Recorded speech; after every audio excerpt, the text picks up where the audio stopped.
우리 가족에게는 몇 년째 이어지고 있는 작은 행사가 있습니다. 한 달에 한 번 떠나는 1박 2일 속초 여행입니다. 처음부터 이렇게 될 줄은 몰랐습니다. 처음 속초에 갔을 때는 어디에서 밥을 먹어야 할지, 어디를 가야 아들이 편안해할지 몰랐습니다. 식당도 여러 곳 가보고 숙소도 바꿔보고 관광지도 이것저것 들러봤습니다. 하지만 시행착오를 반복하다 보니 조금씩 우리 가족만의 여행 코스가 만들어졌습니다. 이제는 거의 같은 일정으로 움직입니다. 늘 가는 식당, 늘 걷는 길, 늘 머무는 숙소. 누군가는 묻습니다. 왜 맨날 같은 곳만 가세요?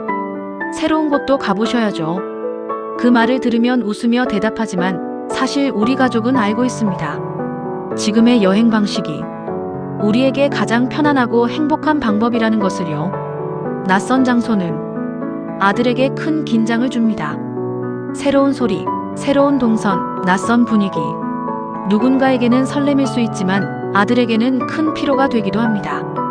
그래서 우리에게 여행은 특별한 곳보다 편안한 곳이 더 중요해졌습니다. 이제는 말하지 않아도 압니다.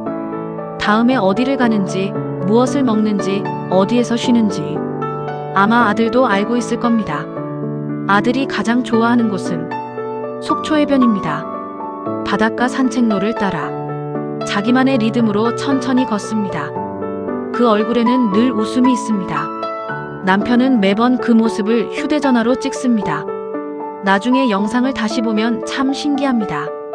계절마다 바다색은 달라지고 사람들 옷차림도 달라지고 하늘 분위기도 달라지는데 영상 속 아들의 표정만은 늘 비슷합니다. 편안하고 행복한 얼굴입니다.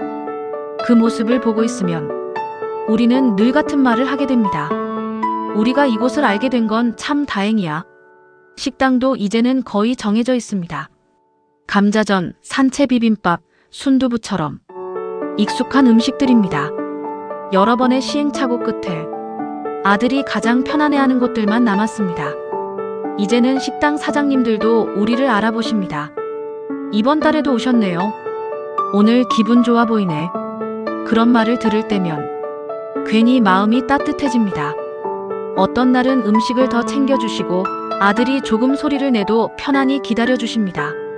여행지에서 오래 기억에 남는 건 어쩌면 음식보다 사람들의 따뜻한 눈빛인지도 모르겠습니다. 숙소 근처에서 설악산 울산 바위와 수바위를 바라보며 걷는 것도 아들이 참 좋아합니다. 양과 사슴 같은 동물들을 보는 순간에는 아이처럼 환하게 웃습니다. 그리고 여행 준비를 할 때면 더 재미있는 일이 생깁니다. 가방을 꺼내기 시작하면 아들은 금세 눈치를 챕니다. 말은 하지 못하지만 빙글빙글 돌며 들뜬 표정을 짓습니다. 마치 몸으로 말하는 것 같습니다. 나 속초 가는 거 알아. 그 모습을 보면 저도 모르게 웃게 됩니다. 예전에는 여러 나라를 자유롭게 여행하는 사람들이 부러웠던 적도 있었습니다. 그런데 요즘은 생각이 조금 달라졌습니다. 어쩌면 여행은 얼마나 멀리 가느냐보다 얼마나 마음이 편안하냐가 더 중요한 것인지도 모르겠습니다. 우리 가족에게 속초는 그런 곳이 되었습니다. 늘 같은 바다를 보고 늘 같은 길을 걷고 늘 같은 음식을 먹지만 그 안에서 행복해하는 아들을 보며 저도 조금씩 배우게 됩니다. 행복은 생각보다 멀리 있지 않을 수도 있다는 것을요. 그리고 오늘도 우리는 우리만의 속도로 잘 살아가고 있습니다.